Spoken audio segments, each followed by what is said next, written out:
کہ بات تو صرف ایک ووٹ کی تھی کہ حسین کا ووٹ میرے حق میں یزید ابن زیاد اور شمر چاہتے تھے کہ اس اقتدار کے لیے حسین اپنا ووٹ دے دے، تو جناب حسین نے سب کچھ دینا قبول کیا، ووٹ دینا قبول نہیں کیا۔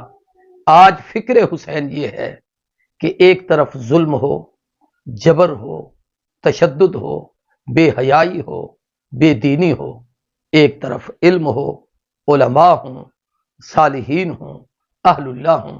اگر ہمارا ووٹ ظالموں کے حق میں جاتا ہے تو آپ سمجھ لیجئے کہ آپ حسینی مشن کے علمبردار نہیں بلکہ حسین کی دشمنوں کی صف میں کھڑے ہیں، اور اگر اہل حق کے ساتھ کھڑے ہیں تو یہ حسینی فکر کو لے کر کھڑے ہوئے۔ جن کو جناب علی نے، جناب حسن نے، جناب حسین رضی اللہ تعالیٰ عنہ مجمعین انہوں نے مانا، ان کو ماننا ہم سب پر فرض ہے۔ انہوں نے ابو بکر صدیق کی خلافت کو مانا، حضرت عمر کی خلافت کو مانا، حضرت عثمان کی خلافت کو مانا، جناب حسن نے امیر معاویہ سے سلوک کی، حضرت حسین نے امیر معاویہ سے سلوک کی۔ تو جن کا ان کے دل میں احترام تھا، عزت تھی، اکرام تھا، ہمارے دل میں بھی یہ حسینی فکر ہے کہ وہی احترام۔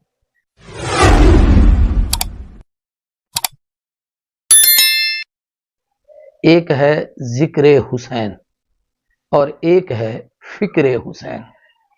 ہمیں سیدنا حسین کا ذکر بھی کرنا چاہیے کہ خاندان نبوت ہے، اہل بیت رسول ہیں، جنت کے جوانوں کے سردار ہیں، اللہ کے محبوب ہیں، اور محبوب اور لاڈلی بیٹی کے فرزند ارجمند ہیں، تو ان کا ذکر ہم سب کی آخرت کی نجات کا سبب ہے۔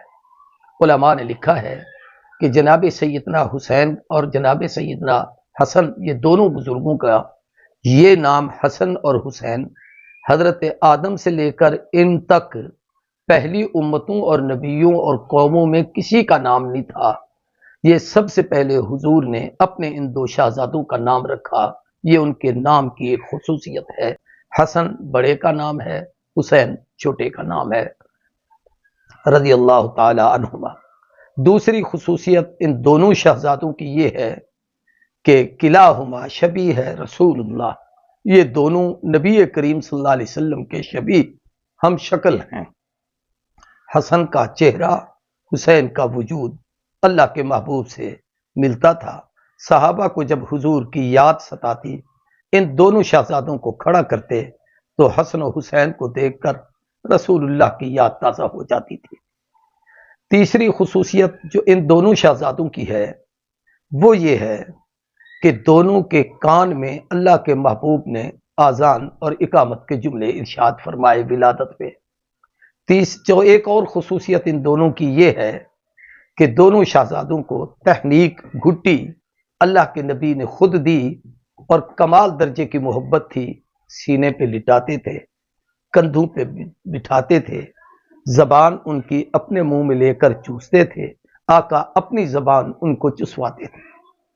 اخروی فضیلتوں میں سب سے بڑی فضیلت یہ ہے کہ ان دونوں کے متعلق فرمایا سیدہ شباب اہل الجنہ، یہ جنت کے جوانوں کے سردار ہوں گے۔ اور اماں ان کی سیدہ طیبہ طاہرہ مخدومہ امت حضرت فاطمہ الزہرا جگر گوشہ رسول رحمت کائنات کی دختر نیک اختر حضرت فاطمہ کے متعلق ارشاد فرمایا گیا کہ وہ جنت کی عورتوں کی سردار ہیں، اور جناب سیدنا علی ابن ابی طالب یہ کائنات کے اولیاء کی ولایت کے تاجدار اور سردار ہیں۔ یوں سمجھیے کہ نانا مصطفیٰ ہے، نانی خدیجۃ الکبریٰ ہے، اماں فاطمہ الزہرا ہے، باپ علی المرتضیٰ ہے، بیٹا حسن مجتبیٰ ہے، بھائی حسن مجتبیٰ ہے، اور خود جناب حسین شہید کربلا ہے۔ یہ ذکر مختصراً میں نے عرض کیا ہے، یہ تذکرے ہم سب کرتے ہیں، سب مانتے ہیں۔ پھر اس میں ایک خاص بات کہ تمام اہل بیت عظام کے ساتھ تمام اصحاب رسول کا عقیدت، محبت اور احترام کا رشتہ تھا۔ جناب سیدنا ابو بکر ان کو بوسے دیا کرتے تھے، حضرت عمر اپنے بیٹوں پر ان کو ترجیح دیا کرتے تھے، سیدنا عثمان ان سے بے پناہ پیار کرتے تھے۔ جناب سیدنا علی نے حضرت عثمان کے ان دنوں میں جب وہ محصور تھے دروازے پر ان کو بطور نگرانی کے متعین فرمایا۔ جناب امیر معاویہ نے ان کے لیے سب سے زیادہ وظائف کا اہتمام کیا۔ ایسے ہی حضرت ابو ہریرہ ان کے قدموں کی بلکہ ان کے جوتی کی دھول کو اپنے چادر کے ساتھ صفا فرماتے تھے۔ صحابہ کرام بے پناہ محبت کرتے تھے۔ یہ تو تھا ذکر حسین۔ اب ایک چھوٹی سی مختصر بات فکر حسین کی کرنا چاہتا ہوں کہ ذکر تو سب کرتے ہیں، حسینی فکر کیا ہے؟ حسین کی زندگی کا خلاصہ کیا ہے؟ حسین کی زندگی کا مدعا کیا ہے؟ حسین کی زندگی کا منشا کیا ہے؟ جناب سیدنا حسین کی سیرت سے اور آپ کی مقدس زندگی سے ہمیں سبق کیا ملتا ہے؟ ان میں چند ایک خاص باتیں مختصر عرض کرتا ہوں۔ سب سے پہلی چیز جناب سیدنا حسین رضی اللہ تعالی عنہ کی سیرت ہم سب کے لیے مشعل راہ اور نمونہ ہے۔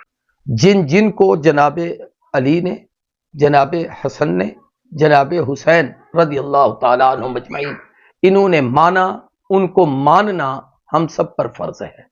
انہوں نے ابو بکر صدیق کی خلافت کو مانا، حضرت عمر کی خلافت کو مانا، حضرت عثمان کی خلافت کو مانا، جناب حسن نے امیر معاویہ سے سلوک کی، حضرت حسین نے امیر معاویہ سے سلوک کی۔ تو جن کا ان کے دل میں احترام تھا، عزت تھی، اکرام تھا، ہمارے دل میں بھی یہ حسینی فکر ہے کہ وہی احترام۔ جناب سیدنا حسین نے یزیدی اقتدار کے خلاف جو آپ نے انکار کیا کہ میں اس کو قبول نہیں کرتا، سبب صرف یہ تھا کہ اجلہ صحابہ موجود تھے، غیر صحابی کو اقتدار سونپا جا رہا ہے، اور ساتھ یہ کہ وہ صحابہ جو خلفائے راشدین کا دور جنہوں نے دیکھا اور خلفائے راشدین کی اولاد موجود اور زندہ ہے، جنہوں نے صدیق و عمر عثمان کو دیکھا ہو، ان کی نظر کسی غیر صحابی پہ بھلا کیسے ٹک سکتی تھی؟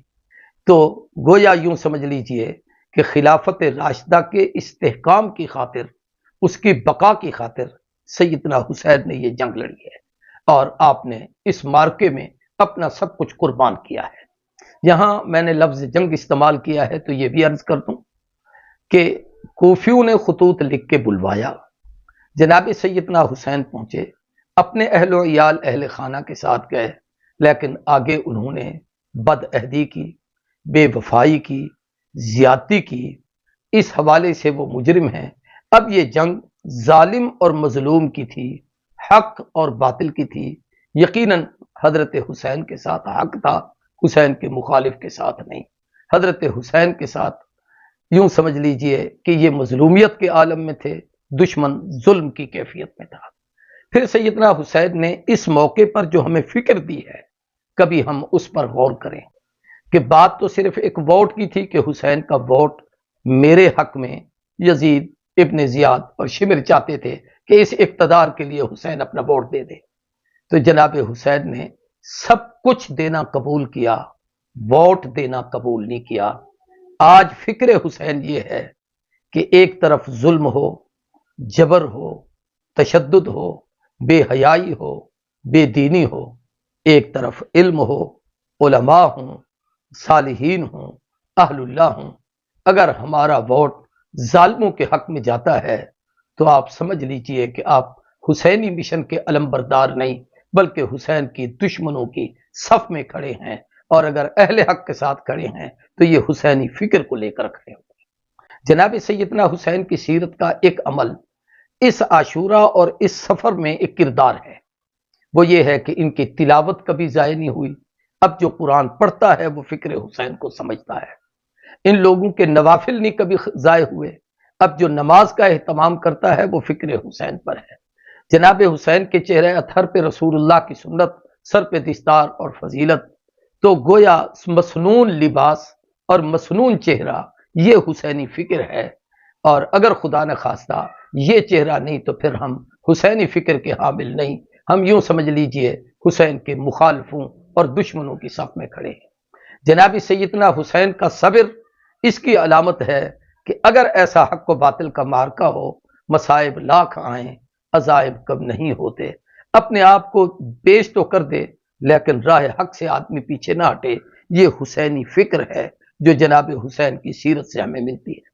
حضرت حسین کے اہل و عیال سے ہمیں یہی سبق ملتا ہے کہ اہل خانہ، بچیاں، خواتین، جناب حسین کی ہمشیرہ، ان کی ازواج، ان سب نے صبر و تحمل کیا، تو اس موقع پر صبر یہ ان کی سنت ہے اور یہی فکر حسین ہے۔